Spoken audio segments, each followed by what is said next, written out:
김정은 북한 국무위원장이 대한민국을 제1적대국으로 명기하는 등의 헌법 개정이 필요하다고 밝혔습니다. 윤 대통령은 이런 북한을 향해 반민족적이고 반역사적 집단임을 자임한 것이라고 비판했는데요.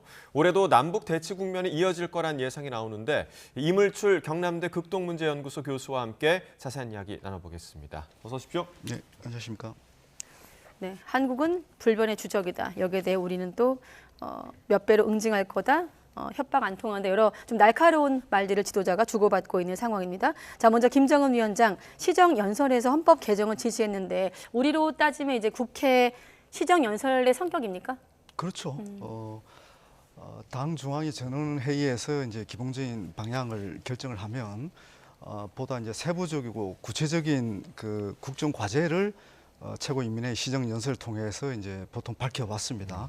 그 어떻게 보면 이제 당 그 중앙위 전원회의 내용보다도 최고인민회의 시정연설이 더 아주 중요한 내용을 많이 담고 있다 이렇게 저는 이제 평가를 하는데요. 제목을 좀 봐야 될 것 같아요. 이번 시정연설 제목은 네. 북한의 중흥 발전과 인민들의 복리 정진을 위한 당면 과제를 논의하겠다. 그게 목적이라 얘기를 하는 겁니다. 그 어떻게 보면 이제 그 경제 건설과 주민생활 향상에 초점을 맞춘 과제를 제시하겠다. 이렇게 얘기를 하고 이제 남북 관계에 관련된 험악한 발언들을 막 쏟아냈는데요.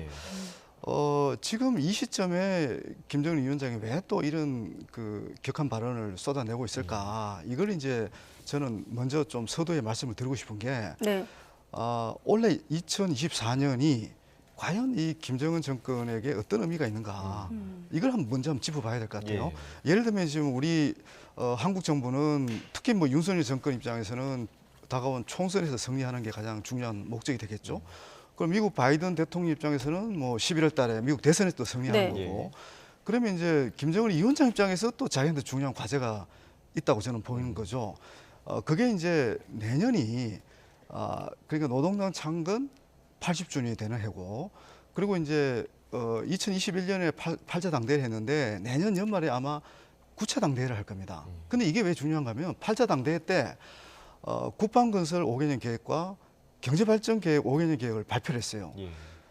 그러면 이 계획과 관련해서 어떤 식으로든 성과를 보여줘야 돼요. 그러니까 국방 분야의 성과와 경제 분야의 성과 모두를 올해 상당 수준 이 성과를 올려놔야 내년에는 좀 더 안전하게 총괄을 할 수 있고 그리고 이제 9차 당대회에 이르러서 북한 주민들에게 새로운 비전과 새로운 과제를 제시하면서 또 자신감을 부여할 수 있는 그런 중요한 계기가 되는 거예요. 그러니까 한마디로 올 한 해는 국방 건설 과제 그리고 경제 건설 과제를 상당 수준 성과를 내놓는 게 굉장히 중요하다. 이런 어떤 그 문제의식이 또는 목표의식이 시정연설에 담겨 있다. 이렇게 저는 해석합니다. 방금 전에 저희가 그래픽으로 봤습니다만 이번 발언에서 대한민국을 공화국 영역에 편입시키는 문제를 반영하는 게 중요하다. 헌법상 영토 규정을 언급했는데 어떤 의미로 좀 해석해야 합니까? 사실 이제 북한이 지금 김정은 위원장이 이제 이름 유사한 발언을 계속 쏟아내고 있는데 최종적으로 핵무력 정책을 헌법에 명기해 놓았듯이 대남 적대시 정책 또는 무력 통일 정책을 영토 조항이라는 이름으로 헌법에 명기하겠다. 저는 그렇게 해석을 합니다. 그러니까 이게 이제 전제가 있는데 전쟁이 일어난다면 그때는 주저하지 않고 그 전쟁에서 반드시 이겨서 남한 영토를 점령하고 평정하고 수복해서 북한 영역에 포함시키겠다. 그 의지를 이제 헌법에 담겠다는 건데 사실 이 부분은 이제 다음 최고인민회의 때 심의하겠다는 얘기만 했어요. 근데 실제로 이 조항이 담겨질지는 저는 약간 또 좀 퀘스천 마크를 갖고 있는데 어떻든 지금 의지는 확고합니다. 그러니까 전쟁이 일어난다면 거기에 대해서 우리는 핵무력을 사용해서라도 한반도를 반드시 다 편입시키겠다. 우리 남한 영토를 반드시 자기 영토를 편입시키겠다. 이렇게 지금 얘기하고 있는 거죠. 또 조국 통일 3대 헌장 기념탑 철거도 지시를 했거든요. 이 지시 자체도 좀 이례적이라는 해석입니다. 그렇죠. 왜냐하면 이게 이제 사실은 2000년 남북 정상회담의 산물이라고 봅니다. 그러니까 2000년 남북 정상회담에서 통일 그 방향에 관련된 그런 그 합의를 했습니다. 그러니까 네. 낮은 단계 연방제 관련된 합의를 하고 그 다음에 이제 이 조국통일 현장 3대 기념탑을 그 설립을 했거든요. 그러니까 이제 김정은 위원장이 오늘 그 시정연설 내용은 이미 이제는 남북한 간에 더 이상 이제 화해와 통일을 언급하는 시대는 지났다. 그게 남북관계 차원뿐만 아니라 지금 국제 정세도 그렇게 지금 돌아가고 있다. 이른바 이제 신냉전이 도래했고 네. 또 우크라이나 전쟁 이후에 이제 자기들이 그 러시아하고 또 협력을 지금 강화하고 있는 여러 가지 상황들. 그러니까 적어도 상당 기간 남북 관계는 그 회복이 힘들다. 그리고 또 남북 관계를 통해서 얻을 수 있는 시력도 전혀 없다. 지금은 오직 자위적 국방력 강화만이 이 국가를 유지하는 것이고, 그리고 이제 이거 가지고는 안 되니까 오늘 시정연설에서 구체적으로 밝혔지만 경제 발전 그리고 민생 개선을 위해서도 우리가 더 노력해야 된다. 우리가 최소한 식의주 문제는 상당 수준 해결해야 된다. 이제 그렇게 얘기를 하는 거예요. 그래서 오늘 시정연설 내용을 보면 상당 부분은 주민들의 생활 개선을 위한 구체적인 과제를 제시해 놓고 있어요. 네. 놓고 있는데 이제 뒷부분에 가서 지금의 국제 정세나 이런 안보 환경이 상당히 위태롭다. 그래서 우리는 지금 모든 게 준비되어 있다. 특히 이제 윤석열 정부의 이제 압박 정책이 도를 넘었다. 이 부분에 대해서는 자기들이 반드시 이 강대강 대결로 통해서 이 제압을 하겠다. 이제 그런 메시지를 오늘 이제 발신을 한 거죠. 네, 그러니까 그와 관련해서 이제 남북 대화 협력 등을 위한 그런 목적으로 존재했던 조평통 그리고 민족경제협력국, 금강산 국제관광국, 대남기구들을 모두 폐지했단 말이죠. 이 부분 좀 어떻게 봐야 될까요? 사실 이 기구들은 2019년 2월 달에 하노이에서 북미 회담이 결렬된 이후에 네. 남북 관계가 경색이 되면서 어떻게 보면 이제 거의 유명무실해져 왔거든요. 예. 어떤 역할도 못 해왔고요.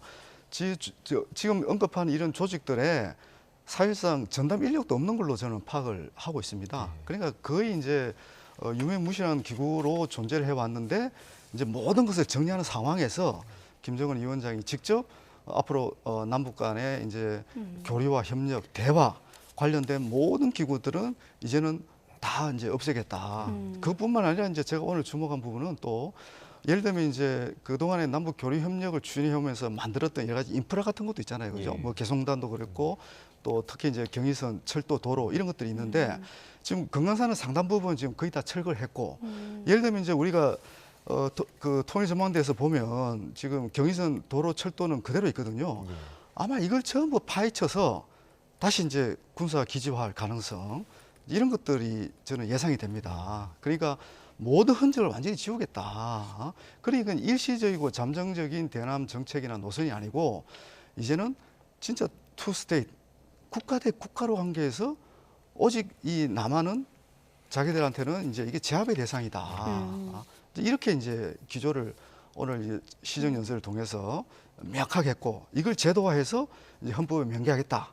이렇게 지금 나오고 있는 거죠. 예. 네, 아까 신냉전 구도 속에 특히나 2024년에 북한 내부 상황을 좀 면밀하게 봐야 된다고 서두에 말씀하셨는데 종합적인 어떤 질문으로 지금 보면 대남기구를 정리하고 주적을 헌법에 명기하라 지시를 했거든요. 자, 이런 김정은 위원장의 어떤 강경한 메시지, 어떤 좀 속내가 있는지 이를테면 남측인지 뭐 미국인지 내부 결속인지 나눠서 한번 좀 분석해 주시죠.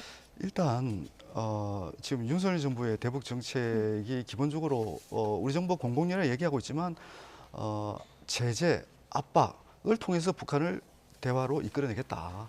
이 정책 기조거든요. 네. 그리고 또 얼마 전에 그 장병들에 대한 정신교육 교재에 보면 사실상 또 흡수 통일을 암시하는 그런 내용들도 들어가 있고 이런 정책 기조를 유지하는 한 자기들은 대남 관계는 자기들도 거기에 상응하는 주적 관계를 설정하고 또 무력으로라도 통일하는 그런 정책을 그럼 추구할 수밖에 없다. 이런 메시지를 이제 낸 거고요. 그리고 이제 대미 메시지를 이제 많은 분들이 지금 벌써 이제 언급을 하고 있습니다. 저도 그 부분이 일리가 있다고 보는 건데 어떻든 올 한 해는 우리도 그렇고 특히 이제 미국도 지금 대선에 지금 모든 걸 집중하고 있지 않습니까? 얼마 전에 YTN 보도에서도 이제 봤듯이 이제 트럼프 대통령이 이제 우세를 보일 가능성이 있다. 다음 대통령이 재선될 가능성이 있다. 뭐 이런 얘기도 나오고 있잖아요. 그죠? 근데 이거는 결과는 아직 알 수가 없는 거예요. 이 결과는 알 수가 없는 상황입니다. 그렇지만 북한 입장에서는 지금 낼 수 있는 뚜렷한 대미 메시지는 저는 사실상 무의미하다고 봅니다. 왜냐하면 어차피 11월 달에 결과를 보고 그때 판단해도 늦지 않기 때문에 그렇지만 바이든이 재선하든 트럼프가 다시 대통령이 되든 지금은 핵무력을 정화시키고 경제 발전, 민생 개선을 하는 게 지금으로선 최선이다. 남한의 정세가 어떻든 미국의 정세 변화가 어떻든 지금은 오직 자신들이 정해놓은 이 국방 건설 노선, 경제 건설 노선을 가는 게 지금으로서는 최선이다. 이렇게만 있는 그대로 봐야 될 것 같습니다. 그렇군요. 그리고 이제 러시아와의 관계에 또 주목을 해야 되는데 제가 볼 때는 이 우크라이나 전쟁은 북한 입장에서는 상당한 기회입니다. 그러니까 지금 북한이 뭐 초음속 중장거리 탄도 미사일을 발사하든 뭐 예를 들면 이제 핵실험을 하든 지금 유엔 안보리에서 어떤 실효적인 대응도 못 하고 있는 상황이고요. 오히려 러시아는 오히려 더 군사협력을 더 강화하려고 하는 그런 어떤 입장을 보이고 있지 않습니까? 예. 그래서 예를 들어서 북한이 지금 완벽하게 고립되어 있고 이렇다 그러면 사실은 저렇게 자신만만한 국방 건설 과제라든지 경제 건설 과제를 제시할 수 없는데 제가 볼 때는 북한은 오히려 이전보다 더 자신감이 더 업그레이드 돼 있다. 이 오늘 나온 시정연설은 우선 국방 분야에서 보여주고 있는 자신감. 그 자기들이 의도한 대로 좀 의도한 그런 무기들, 신형 무기들을 계속 개발하고 있지 않습니까? 예. 그 성능을 지금 입증하고 있는 그런 상황이잖아요, 그죠? 거기에 대한 자신감이 토대가 돼서 자 그렇다면 이제는 내가 민생 개선도 한번 해보겠다. 그래서 오늘 재밌는 얘기가 뭔가 하면요, 이제 지방 발전을 앞으로 10년 이내에 모든 것을 집중해서 이제 지방 그러니까 도시와 대도시 예를 들면 평양과 지방 간의 격차를 상당 부분 해소하겠다. 그래서 지방 공급 공장들을 1년에 20개씩 건설을 해서 앞으로 10년 안에 아주 기본적인 시거지 문제는 해결하겠다. 이렇게 얘기하고 있어요. 근데 이걸 그냥 막연히 그냥 뭐랄까요, 허세다. 이렇게 볼 수 없는 대목도 있거든요. 그래서 우리가 주목하는 것은 우리 수준의 경제 발전이 아니고 북한 경제의 눈높이로 봤을 때 그 북한 주민들이 어느 정도 만족할 만한 먹는 문제, 경고 입는 문제, 그다음에 주거 문제, 부동산 그러니까 살림집 문제 이걸 이제 해결하겠다 이렇게 얘기하고 있는 거예요. 그러니까 한편으로는 상당 부분 이제 군사 건설을 위해서 돈을 지금 쏟아붓고 있지 않습니까? 예. 그거는 그대로 유지하면서 이제 인민생활을 위한 경제 발전을 하겠다 이런 이제 비전을 이제 제시했다고 볼 수 있는 거죠. 그럼 이번 김정은 위원장의 이런 새해 연설이 다른 때와는 좀 다른 방향으로 가고 있다 이렇게 좀 해석을 해야 될까요? 그러니까 이제 지금까지 김정은 위원장이 나름대로 이제 뭐 여러 가지 메시지를 발신을 했는데 올해가 어쨌든 중요한 한 해라고 제가 말씀을 드렸고요.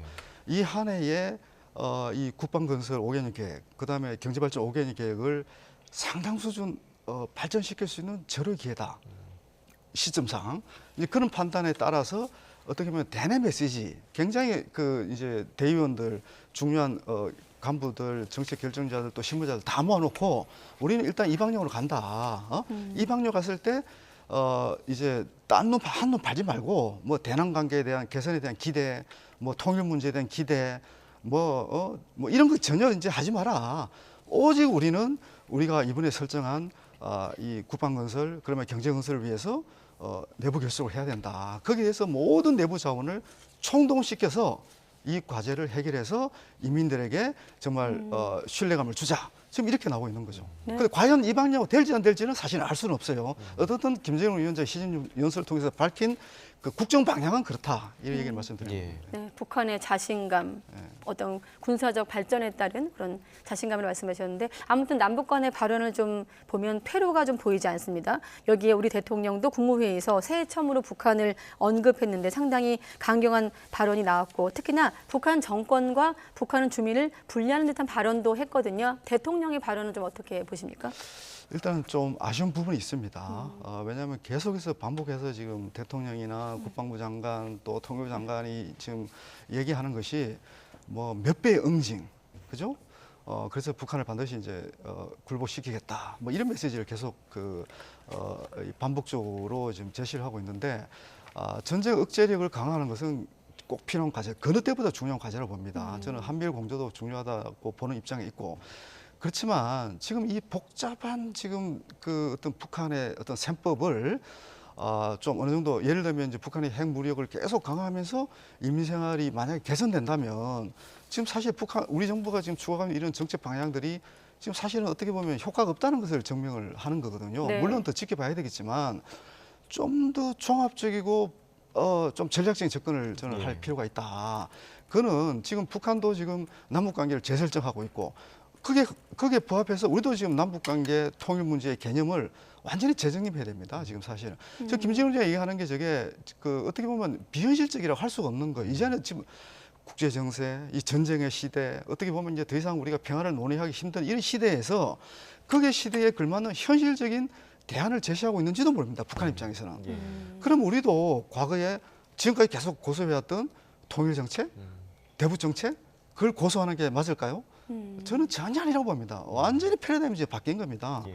그래서 응징을 얘기하는 것도 어느 정도 저는 뭐 이해하려는 측면이 있지만 남북 관계, 통일 정책, 그리고 심지어 저는 지금 한미일 중심의 대북 압박도 일정한 한계가 있다고 봅니다. 그러니까 지금 북한이 저렇게 막 이렇게 강력한 메시지를 내는 것도 결국은 이제 뒷배경에 중국과 러시아가 있기 때문에 저렇다고 저는 보는 거거든요. 네.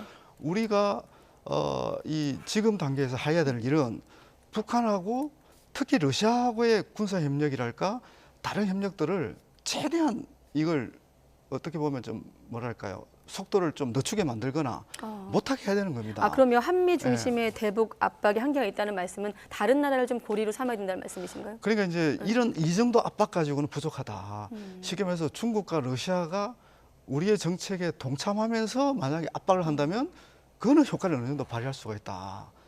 근데 지금 중국과 러시아하고 우리하고의 거리를 자꾸 두면 둘수록 북한은 더 자신감을 갖게 되고 네. 어떻게 보면 진짜 북한이 얘기하고 있는 반미 자주연대, 사회주의 연대 이걸 통해서 지금 시정리에서 제시한 그 과제들 그런 것들을 더 수월하게 추진하고 달성할 수 있는 여건을 만들어주는 것일 수도 있거든요. 그리고 한미일 중심의 이 공조가 중요한데 어떤 식으로는 중국과 러시아도 우리 이 압박에 그러면 끌어들여야 된다.